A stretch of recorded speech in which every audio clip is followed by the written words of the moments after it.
My name is Emma Caldwell. I'm 29 years old, and I'm the Director of Enterprise Risk Management at Meridian Assurance Group, overseeing a $500 million claims portfolio for the fourth largest insurer in the Midwest. I was called cold and controlling by my own aunt at 25 years old. The same year, I quietly paid $18,700 out of my own savings account, so my grandmother wouldn't go blind waiting for a family fundraiser to hit its goal.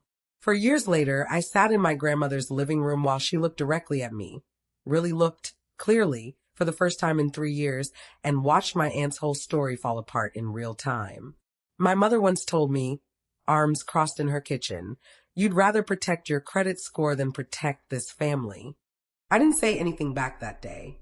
4 years later, a billing coordinator on speakerphone said it for me. Before I get to that, do me a favor. Hit like, subscribe if you're new here, and drop a comment telling me where you're watching from and what time it is right now. Let me take you back to where this actually started. I grew up in Danbrook, Wisconsin, the older of two daughters raised mostly by our grandmother, Eleanor Caldwell, in a small blue house on Marigold Street while our mother worked double shifts at a plant 20 minutes outside town. The house always smelled like her lemon bars cooling on the stove and the lavender hand soap she kept by the kitchen sink. My younger sister Vanessa was the one everyone called easy, agreeable, warm, quick to say yes to whatever the family needed, whether that meant driving grandma to church or handing over her Christmas bonus without asking a single question. I was the one who asked questions. I always had been. Even as a kid poring over grandma's checkbook register just to understand how the columns worked, and it earned me a reputation in my family long before it earned me a job title. Emma's going to make somebody a great accountant and a terrible daughter. My mother used to joke at Thanksgiving, and it always got a laugh from everyone but me. My Aunt Deborah, my mother's younger sister, had run a home decor boutique in downtown Danbrook for 11 years, and by the spring I turned 25, it was hemorrhaging money. $3,200 behind on rent, a supplier lien threatening to seize inventory, and a business line of credit maxed at $28,000. That same spring, Grandma Eleanor's ophthalmologist told her she needed bilateral cataract surgery, $18,700 total for both eyes at Golden Valley Surgical Center, uncovered by her Medicare Advantage plan beyond a small allowance. Aunt Deborah called a family meeting at Grandma's kitchen table on April 9th, 2021, and asked me to co-sign a $45,000 personal loan, explaining that some of it would cover Grandma's surgery and the rest would keep the boutique afloat until the holiday season. I asked to see an actual breakdown of where the money would go. She didn't have one ready, which told me everything. I told them I couldn't co-sign a loan without knowing exactly how much of it touched Grandma's care versus the boutique, but I offered to pay Golden Valley Surgical Center directly, in full, that same week. No loan required. My mother's face went tight. "You'd rather protect your credit score than protect this family," she said, standing at the counter with her arms crossed, the smell of Grandma's pot roast filling the kitchen behind her. Aunt Deborah didn't argue. She just said, quiet and clipped, "Fine. I'll handle it myself, since apparently my own niece doesn't trust me with a checkbook," and walked out to her car before dessert was even served. I want to be fair to Aunt Deborah here, because she wasn't lying about being scared. 11 years of pouring herself into that boutique, watching it slip away in front of her, made the idea of admitting failure feel unbearable, and it was easier to fold Grandma's surgery into that story than to ask for help with the boutique alone. I didn't hate her for that. I just wasn't going to co-sign my name to it blind. I didn't cry at that table. I drove home to my apartment in Milwaukee with the radio off, and by Monday morning, I'd called Golden Valley Surgical Center myself and set up direct payment on Grandma's account, split across 2 installments, my card on file, my name on every invoice. I never told anyone I'd done it. I didn't need credit. I needed my grandmother to see clearly again. The billing coordinator at Golden Valley, a woman named Marisol Vega, became an unexpected ally over those months, patiently walking me through pre-authorization forms and EOB statements I saved into a folder on my laptop titled Grandma's Care. My manager at Meridian, a VP named Renata Cole, became something closer to family during that same stretch, the person who actually asked how Grandma's recovery was going instead of asking what I could contribute financially. Renata once told me, over coffee after a long claims audit, Keep your documentation clean, Emma. Not because anyone's going to ask for it, because someday you'll be glad you have it anyway. Year 1. I made senior manager, and Grandma's second eye surgery went smoothly, fully paid, fully documented, and I drove up on a Saturday just to sit with her through the recovery, even though nobody had asked me to. Year 2, I got promoted again, moved into a one-bedroom near the lakefront, and Aunt Deborah's boutique quietly closed its doors, though the family story around town became that she'd sacrificed everything for Grandma's health, instead of admitting the rent had simply outpaced her sales for 2 straight years. Year 3, I made director, and I got a text from my mother on my birthday that said, "Hope Milwaukee's treating you well." Nothing about visiting, nothing about the holidays that followed a few months later. Year 4, I mailed Grandma a card for Mother's Day, since she'd raised me like one, along with a small gift certificate to her favorite garden center.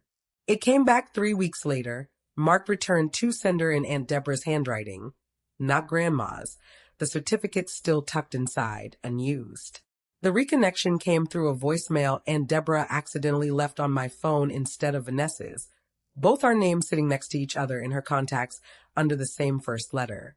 In it, she was rehearsing what sounded like a pitch for a new community fundraiser, saying, "If we tell people I paid for both surgeries myself, the community give back page will do way better than if we explain what actually happened with the loan. And honestly, at this point, does it even matter who technically wrote the check?"